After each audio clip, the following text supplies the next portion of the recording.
Hello everybody, this is Refresh and I'm here to bring you Liliana Planeswalker deck for Magic the Gathering. For core set 2021, it is a black deck, and according to the back you get Liliana Death Mage, freed from her previous burdens. Liliana is prepared to take what is rightfully hers. In this case, it's your complete and utter victory, fueled by a highly disposable army of undead.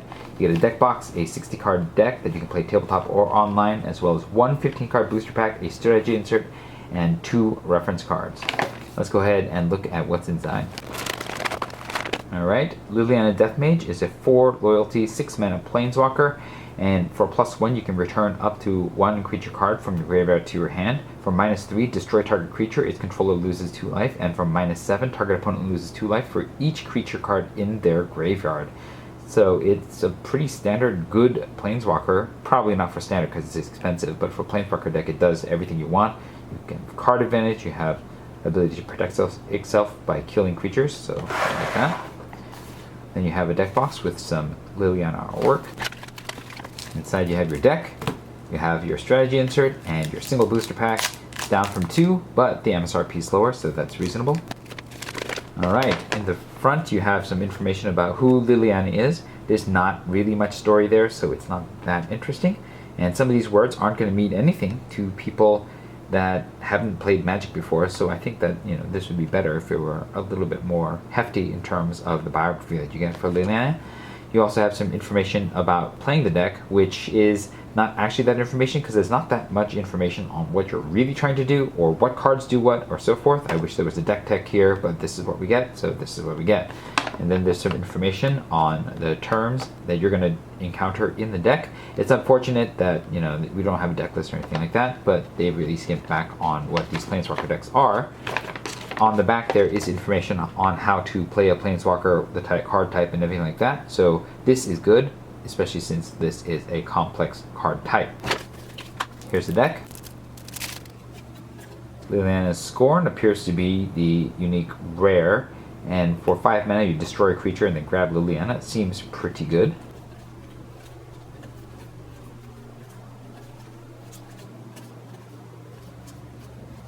Liliana's Scrounger appears to be the uncommon that's exclusive to this deck. It's a 3 mana 3/2 human wizard. At the beginning of each end step, if a creature died this turn, you may put a loyalty counter on a Liliana planeswalker you control.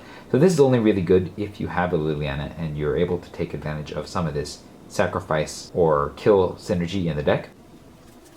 Spirit of Malevolence is the exclusive common for this deck. It's a 2 mana 2/1 spirit, and when it dies, each opponent loses 1 life and you gain 1 life, so there is some benefit to it dying.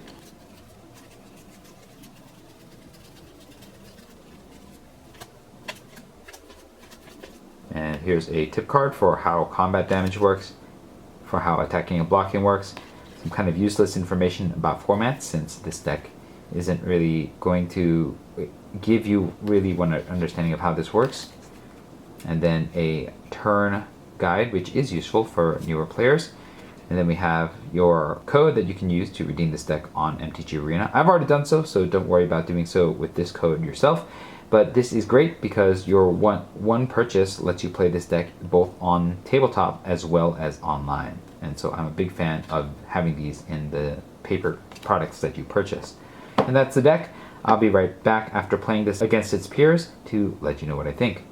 So I've had a chance to play with this deck a bit, and here are my thoughts. The first thing that is apparent from this deck is that it is a creature that cares about your creatures dying. Sometimes that means you sacrifice them, like for example to the Bushmeat Poacher, or sometimes they'll just die in combat. Unfortunately, the payoffs for that theme are actually fairly low. The Grim Physician, I guess you can maybe trade for 2 X1s possibly. And then the Durable Coil Bug lets you have a creature that you can bring back from the graveyard multiple times in a row. And the Bushmeat Poacher will draw your cards for sacrificing your own creatures. The Liliana Standard Bearer, which is one of the deck's rares, does actually give you a benefit if you flash it in at the end of the turn to replace all the creatures of yours that have died, but it's a very expensive cost. And so the deck is only somewhat supporting this creatures dying theme, and I don't think it's doing it that well. The Masked Black card, for example, I think it's supposed to be like an Ursat's removal spell. Like for 2 mana, it comes in at flash speed. You can trade it for an X2. And if you have a lot of mana, then you can trade it for like an X3 or more. But at the same time, your creature dies, and maybe you can get a benefit from it if you have the standard bearer. But that's it. There aren't a lot of payoffs for having your creatures die. And I guess the Spirit of Malevolence, the deck's exclusive common, drains your opponent for 1 when it dies as well, and that's kind of a low payoff. And then some of the cards here are a weird fit with the sacrifice theme, like Unlikely Aid, which gives your creature indestructible, which means that it won't die when it is supposed to trade in combat. And that's kind of a weird spell to put in the deck. The Alchemist Gift is like a weak combat trick in the sense that you can make sure that your dying creature takes out whatever it's fighting against, but that still means that you're 2 for 1ing yourself. And so I don't know if this deck really carries its theme to a strong place. I guess Liliana herself is pretty strong because you can keep getting your creatures back from the graveyard with the +1 ability and just straight up destroying creatures with the -3.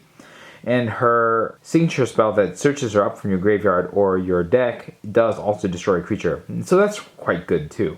And there is some removal here in the Grasp of Darkness, as well as the Demonic Embrace being a very strong aggressive card and a way to finish the game. But I think that the synergies here and the payoffs for the sacrifice synergies are just not that strong. And consequently, I find this deck to be a little lackluster in terms of what it's trying to do. However, this is the last black Planeswalker deck, and from here on forth, there are no more Planeswalker decks.